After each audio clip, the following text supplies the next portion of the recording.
Welcome back. So, as we've been talking about, the Chancellor's recovery plan includes a £2 billion scheme to create jobs for young people. So let's talk now to 18-year-old first-year university student Bethany Watt from Beath in North Ayrshire, and Nigel Morris, who's president of the charity Working Options in Education, supporting young people. Well, now we've had the second of three acts from the Chancellor in supporting the economy and trying to get the economy going again. So let's get some reaction to it. And let's start with you, Bethany. We know your first preoccupation is trying to finish your university course, but further down the line, does this sound like the bones of a plan that could see you get into some gainful and fulfilling employment? Well, yeah, I think that kind of just looking at it on like face value, it's good, it's positive, and especially for young people, it's a little bit of comfort. You know, they've got almost like a map kind of planned out for them, a path that just a little bit of security. For me, it makes me feel a little bit better. But I'm thinking about the long term. When I heard it, I thought, right, that's kind of the now and the 6 months plus. But what's going to happen after that? Is this more of like a prolonged unemployment for young people? That's what kind of is going round in my head. And when I thought about it, I remembered this scheme. I think it was called the Get Back to Work scheme, where employers would only pay a certain amount of someone's wages and the government would pay the rest, and it was all fine and well until it came to keeping them on, and they were like, yeah, sure, we'll keep you on, yeah, you'll still have a job with us, and then the hours dropped to about 4 hours a week. So it's the kind of uncertainty with that, but in face value, it's positive, yeah. It's just more about the consistency of the future. Yeah, okay, those questions about when the subsidies stop, and that's the question about so many of these support measures. Nigel, tell us, we've talked before, of course, about, and you were sounding the alarm bell very early on in this crisis about the future for young people. Does this, same question to you really, does this look like the foundations of what you've been talking about in terms of supporting young people? Well, I think Wednesday's announcement is actually a very welcome and very good first step. But I think we have to recognise it very much as a first step. And as you say, we've spoken before, and this has been a very big issue looming for a couple of 3 months now. It will be disastrous, like Bethany said. You know, this generation actually gets defined by a period of long, massive youth unemployment. Now, as you know, Working Options as a charity, we've been working with 14 other charities, including Uprising, Million Mentors, and others. We've been asking actually for a scheme a little bit similar to this in basis. The 6 months, we would have preferred to have been 12 months. But the 6 months at least gives the opportunity for employers to get new jobs into the hands of young people. I think the really critical thing is how fast can this get implemented? How quickly can we drive adoption so that it bites early? And then, the Chancellor mentioned decent jobs. He actually said quality jobs. The key thing is, are these going to be real jobs? And I think, again, Bethany highlighted that, which is, are these going to be sustainable, real jobs? And are employers going to recognise and lean into this scheme by really adopting it and driving adoption and opening up genuine opportunities for young people? Because young people will also be leaning forward into the future areas of the economy. And I think that's a really important point. Yeah, I mean, Bethany put her finger on it. And it's always unclear, and it has been in the past, hasn't it, about apprenticeship schemes. Were they proper apprenticeships? And that very crucial point Bethany made. When they end, when the money dries up from the government, is there a real proper, productive, fulfilling job behind it? And indeed, some of the measures seem to talk simply about training, not even getting as far as an apprenticeship. That's right. I think the Kickstarter. So I think if we break them down, the Kickstarter scheme is what we've been asking the government to do. Something similar to that. We called it a youth corps, a task force where we mobilise young people into the recovery. this gives the opportunity for employers to create new jobs, create new roles, to fire the economy over the next 6 months. The critical thing is that they do actually develop into meaningful jobs. Alongside that, there is the apprenticeship scheme with £2,000 to each new apprentice. That's a really positive thing. Again, as long as they're sustainable apprenticeships. And again, I think those apprenticeships, I think the Chancellor spoke about, construction, engineering, but also these need to be focused in on technology, in data, but also in terms, and this is where the overlap comes in with the green initiative. Again, how can we actually use young people to help environmental projects as well? And then finally, as you say, there's the training schemes, and I think it's a little bit vague around the help that's going to be given through the job centres. Again, to help people get the skills to get those jobs. I think the matching of the job opportunities in young people is critical. And what is also critical is that no one gets left behind. And I do fear slightly in this scheme, it is going to be, the not necessarily the kids in the more deprived areas, in the worse off areas, who are going to get those opportunities. And we need to make sure no one gets left behind. I totally agree with that point.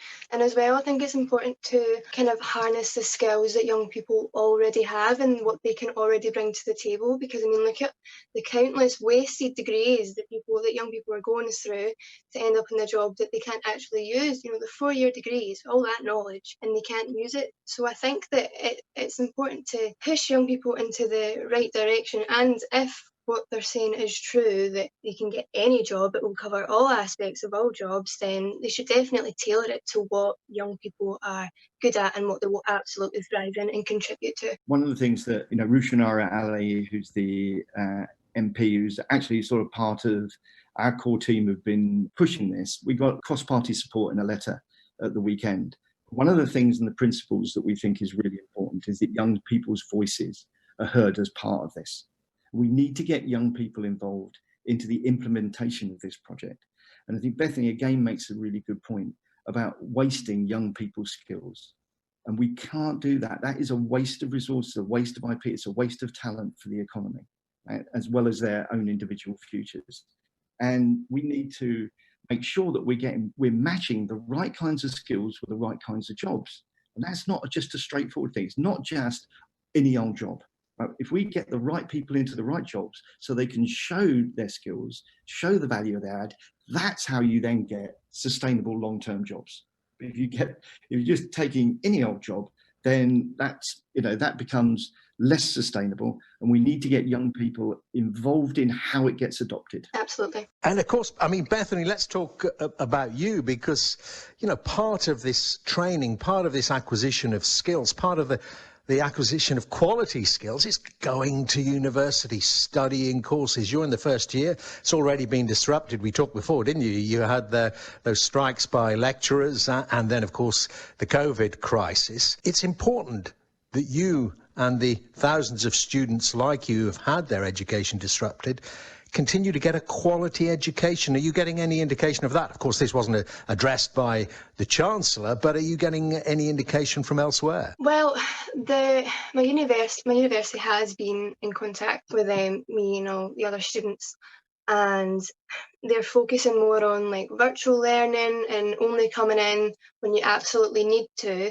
But when talking about me and my course specifically, it is a really practical course. And you can't just do everything at home. And yeah, like you said, so much of it was already wasted. A big, massive chunk of our course was practical about TV and broadcast news.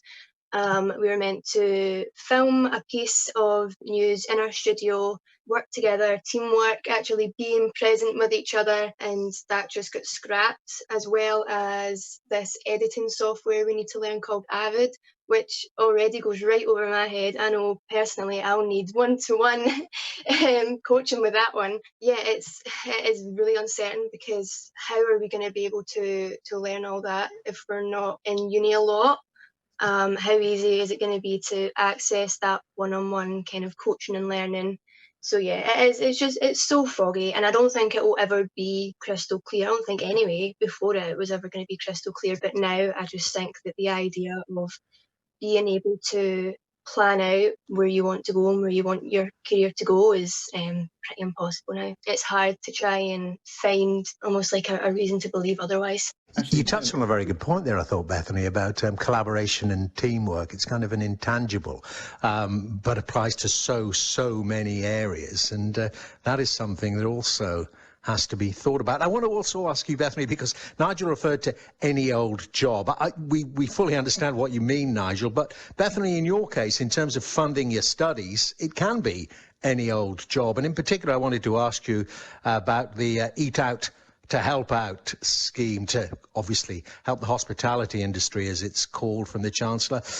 Chance of a bit of work there, or is it just going to be a subsidised meal? Again, it's massive, and it does seem really positive, but as well, I think in terms of helping the high street and hospitality, I think it's a long overdue thing, and unfortunately high streets like my own town are beyond saving. But yeah, it is that thing of, well, people will obviously abuse that and go out and use their discounts and go out and eat. But again, it's the long term. Will they continue doing it? It is such a gamble, and it's like, I feel like it's gonna go back to square one. There's gonna be no support for the high street and hospitality again after that.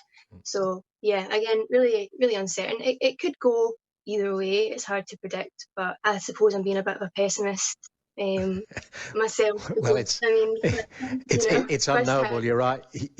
You're right, Bethany. It is unknowable. But Nigel, I mean, those are areas, aren't they, where so many young people get their original skills. Now, the work may not be particularly, let's say, fulfilling. It certainly is challenging. But people learn what I was talking about there, about working in teams, about customer service. Also, so very important in our society. So, is this something positive from the Chancellor to support that essential part of society? I think the crux of the matter comes down to this is phase 2 of their 3-point strategy or 3-phase strategy, and a lot will depend on how this evolves in phase 3 and whether this does become, again, longer term and more sustainable. Again, just picking up on one of the things that Bethany did say, which is around her local high street. The government have talked quite a lot about infrastructure, but we are going to have to reimagine what a high street looks like. We're going to have to reimagine what communities look like, and it's an opportunity to rebuild that. And of course, who better to rebuild the future than future generations?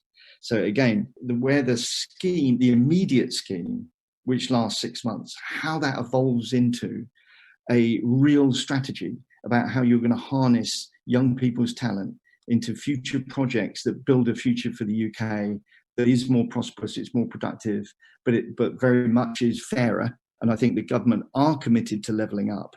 But again, I think they need to get the voice of young people into the planning of this to really understand what kind of future young people want to get, where no one is left behind, where we actually create that fairer society, more equitable society, but actually a more vibrant one in many parts of the world where high streets have been under enormous pressure. And I want to make one other point, which is, the digital economy or the new economy has accelerated at least 3 years in the last 3 months. The CEO of Shopify says overnight it's become 2030. The high street absolutely needs reimagining because the share of e-commerce is only going to rise. It is only going to rise. There's going to be very big long-term shifts in mobility and in consumption. And we have to be at the forefront of really designing our economy for that future. And that's where you have to put young people at the heart of it. And I do think, it's going to be quite tough for a number of businesses that have been struggling through the last few months to be able to open up new jobs.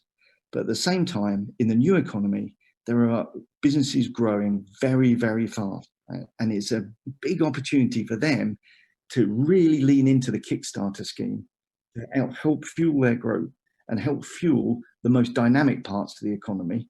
And at the same time, the government needs to be making sure that no one gets left behind, no areas are left behind, and then make sure that the youngest people, with the less opportunities actually somehow they have their lives kick-started as well. Well, the curtain comes down on this discussion, I'm afraid. Of course, it'll be coming back up again when we join together again, I hope, to discuss Act 3 of Rishi Sunak's bailout plans. And for the time being, though, let's leave it with those words from Nigel Morris, who better to build a future than future generations. Bethany, thank you very much indeed, and the best of luck to you. Nigel, thank you too. Thank you, Dermot. Thank you.